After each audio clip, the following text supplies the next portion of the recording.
Hi there, it's NickDutch back on the camera again one more time. Yeah, just reacting to ShadeToSun, who's done a video responding to my video on Wicca.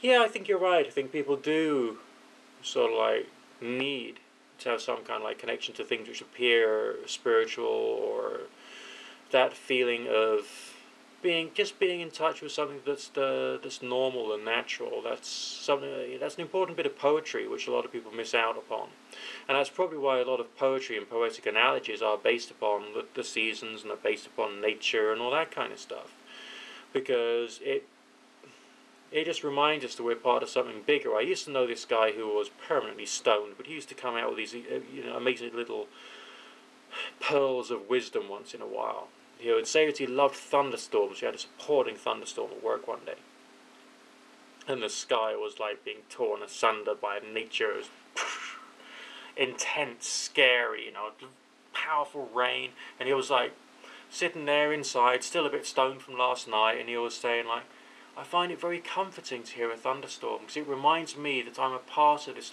large, beautiful, organic machine that is planet Earth, and that's part of the universe and the stars.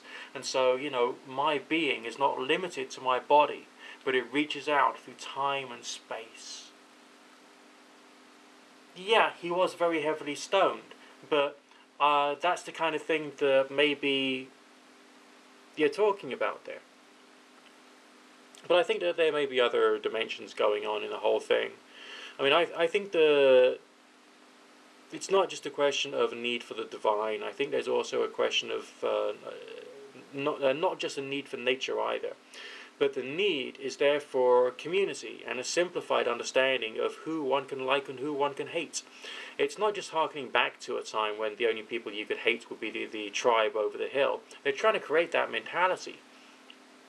If you think about it, pagans can see, or sometimes they see the Wicca Man, the film, the Wicca Man, as being really culturally important. God alone knows why. It's a sick film about entrapment and murder, and killing someone for no reason apart from the fact it made a few people feel good. It's one of the most disgusting films ever created. And these people say, no, it has religious significance because it's talking about the death of Christianity and therefore the birth of the freer world of paganism, which shows a lack of understanding of Christianity.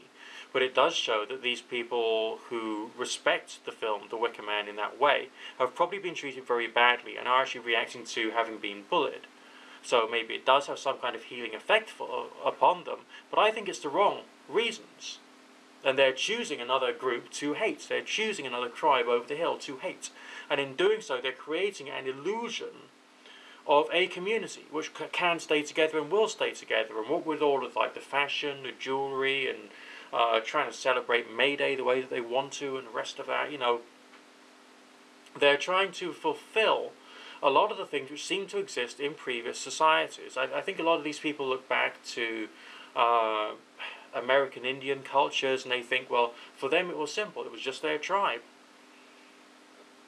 And they had things which held them together, like their art, their culture, their stories. Why don't we have that? Why don't we have that? Well, we don't have that because we've had the Industrial Revolution. We've had invention and innovation. We've had technological progress.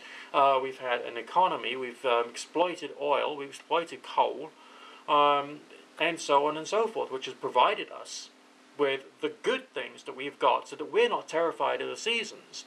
If you think about the mentality within paganism, a lot of the stories to do with, let's say, the autumn equinox, and not just like the harvest aspect to it, but the autumn equinox and like Samhain, Halloween type time of the year, that's all supposed to be about fear of the approach of winter. If you can't afford your heating, then yes, you're going to be afraid of winter. But to the most part, are we always afraid of winter? Not really. Not these days, are we? Because we've got heating, we've got a good transport network, we've got gritting bins all over the place. There's, and occasionally things go wrong. But it's not terrifying. There are some parts, some rustic parts of the world in which there is a need for much more in the way of caution in terms of making sure you got warm clothes and you got extra firewood and the rest of that. But that preparedness, or whatever you want to call it, is applicable for rustic cultures, not for urban cultures. And someone who is a practicing pagan in, let's say, a city, who's got good transport network, is on an easy bus or train route into work, if they were suddenly thrown into a situation without electric, gas, and transport and work, would they be able to fend for themselves? No, certainly not. You see where I'm coming from? But it's still this feeling of trying to generate that mindset that it's the elements and the seasons that are the enemy, okay, or the other tribe that's the enemy, which is what they're trying to create, and as well, and also in doing so, to generate this elaborate feeling of a social environment. Okay? So, yeah, I know what you're talking about, but I think that it's a little bit more neurotic than that, shall we say. It's a little bit more neurotic. And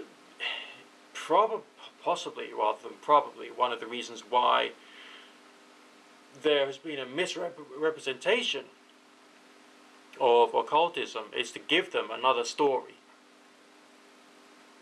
Alright, to give them another story, to provide an extra apparent meaning. And that extra apparent meaning will generate for them the impression of wisdom, or the feeling of wisdom. Wisdom can be an emotion, if you get my drift. So they can think, yes, I am wise. When basically they failed at their GCSE examinations, and they're currently working behind a till, and they will never ever have any form of career progression, and they've got no self-esteem. In some examples, not all examples, of course. Alright, I'm not trying to provide an absolutes here. I'm trying to provide hypotheses for why certain forms of mentality have appeared.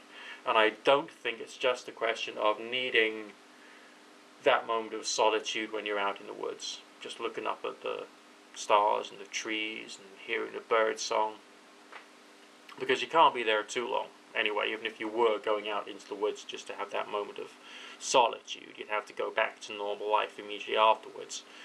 And if you were homeless, you would probably have that feeling of solitude anyway quite a lot of the time, and it will probably not be a very happy experience, would it now? No.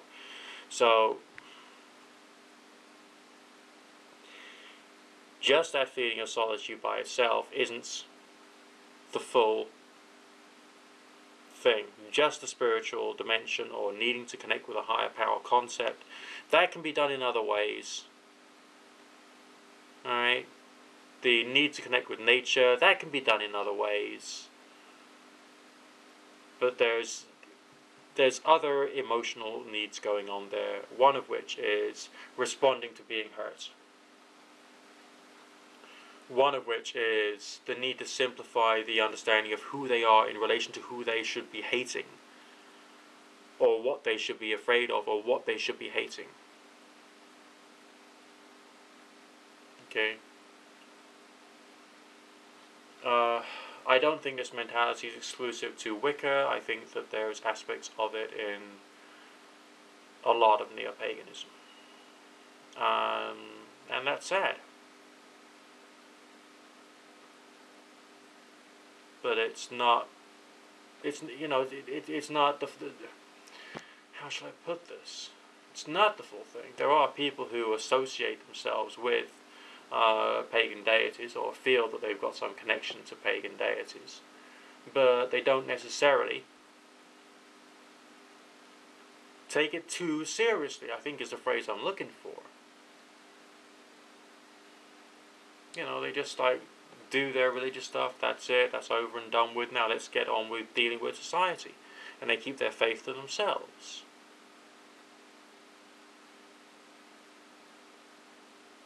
Anyway, just a bit of a ramble for today. Speak to you soon.